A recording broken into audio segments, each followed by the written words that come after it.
You're swarmed by zombies on the hardest part of the game, but one literally disgusting item will save you, turning your challenge into a walk in the park. How does one nasty item change everything, but in more than one way? Imagine the Left 4 Dead infected riding a bus. There are 30 seats on the bus to symbolize that there can only be 30 common infected or zombies spawned in at any time. The game's AI system, or director, is the bus driver. Each time you kill a zombie or travel far enough ahead for an idle zombie to despawn, one zombie gets off the bus. Shortly after, at the next bus stop, or at the director spawning one in, another zombie gets on. Every few stops will have a huge tourist group rushing onto the bus like madmen. This is when the game spawns a horde. The bus fills to capacity fast, but quickly drops off as the next stop as the survivors slay them. During crescendo events, when the player pulls an alarm, activates a switch, or something like that, an endless flow of zombies will approach. This is like Rush Hour, zombies constantly getting off the bus, ushered ever so kindly by your guns, while others nearly instantly rushing to get on. This is similar to a panic event, except those are not endless. More on the crescendos in a second. You see, this is really tough, because these zombies that are rushing the bus are also blocking your path forward, constantly raining down on you. Let's look at some of the hardest sections in the whole game. Now, although there are strategies to make them manageable, let's see how this one item will make it be trivialized every single time. Enter the bile bomb. This disgusting item is a jar of boomer vomit, which is a huge special infected enemy. When he throws up or vomits on you, it attracts a whole horde of zombies to come and attack you. These jars store boomer bile, so when you throw them and they shatter, the bile breaks free, attracting zombies in the general area. Throughout this video, you'll see various difficult combat situations in which I either do or don't use the bile or the related pipe bomb. Pay attention to how each battle plays out and how the bile completely transforms each different encounter. And if you're having fun today, consider subscribing. One new sub equals one zombie dead. Let's all do our part to curb this green flu infection. And in this particular case, you only get one of these jars in the first map, and you have to carry it here. But how will it pay off? When thrown, a group of zombies swarms it, attracted to the nastiness. And when you're getting swarmed in-game, throwing one of these Hail Mary style in the distance will pull the zombies off of you once it breaks and onto it. But be warned, extra zombies may smell this fresh food on the bus and want to hop on. Another caution is that if a boomer explodes or vomits on you or a friend, that it's best to hold on to this. Now, as the effect will be completely cancelled out, a zombie will go for the survivor hit by a boomer over a thrown jar of bile. A pipe bomb grenade is better instead. But what if you're being swarmed and the bus is already full during rush hour or the crescendo event? Throwing this bile is the equivalent of the cool kid showing off his illegal stuff at the back of the bus. Everyone's attracted to it. For 20 seconds, all of these zombies rush to this putrid pile of puke, all wanting their taste. This leaves the pathway ahead wide open for you to rush more safely.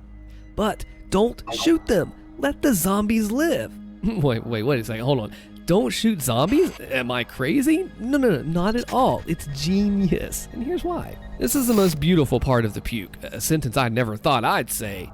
I'll explain it, and then I'm going to do a live play-by-play, which is really cool, of what can go right and what can screw it all up fast. Since a crescendo event is like rush hour, traffic is constantly flowing, keeping the zombie bus full at 30 slots. They're distracted by your bile, clearing the path ahead to run more freely. The difference with bile and without is night and day. A pack of zombies not only does a lot of damage, but they act as a distraction and mobility killer for the special infected or the advanced specialized enemies. It's a lot harder to dodge them when you're being mobbed and distracted by a ton of zombies. There may be a problem though. What about those zombies ahead after the crescendo event? Well, since the bus is full and all the zombies are attracted to the bile and not you, there's no more room to let more zombies on the bus. If you kill the ones hugging the bile, ones that are not an immediate threat to you, seats open on the bus to let more zombies on. And we don't want that, right? So by letting them live and running past, the bus seats are full and no more zombies can board and sit down. This means that you'll have a relatively free path ahead, effectively turning a traffic jam into a wide open nighttime drive. This is why using a pipe bomb isn't as good. Sure, it pulls the zombies away, but it's essentially just a grenade. Once it explodes, more zombies, in a huge amount, will want back on that bus. Now, of course, you have to be quick about it. The bile lasts a long time, but not forever. And once you do progress far enough, the game will despawn some zombies, kicking them off the bus for not paying the fare, which the fare is attacking you. Specifically though, it'll despawn the ones that aren't chasing after you once that bile wears off, so only the ones standing around idly will be despawned. Now, however, in the case of the Barnes Crescendo event that I highlighted first in the Dark Carnival campaign, regarded as one of the hardest, if not the hardest in the game, the event is at the very end of the level. Plus, the next map is the finale, or final battle, where you'll be replenished with goodies, including a guaranteed bile spawn in one of the side rooms near the start. So give it all that you have. Now let's take a look at the awesome play-by-play to see what you can do right and how it can go wrong so fast. So the purpose of this play-by-play is to give you an in-the-moment thought process, step by step. What went right? How can you screw this all up? Now, what we're going to notice is this gate's going to open in a second. I need to normally stay back and take care of a wave because due to the way this encounter spawns, as you go forward down that pathway right here, you won't get more zombies until you progress far enough. Now, watch what I do wrong here. We'll go ahead and just go straight Leroy Jenkins through the door. I have my bile out here. Now, watch how high I throw it. And I want you to think about this right here.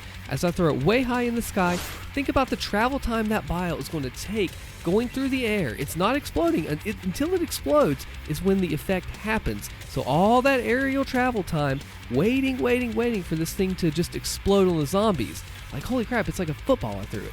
Now, you also don't want to put it right beside of you. You want to get off to the distance down that hallway, but still not so high to where it takes forever to blow up.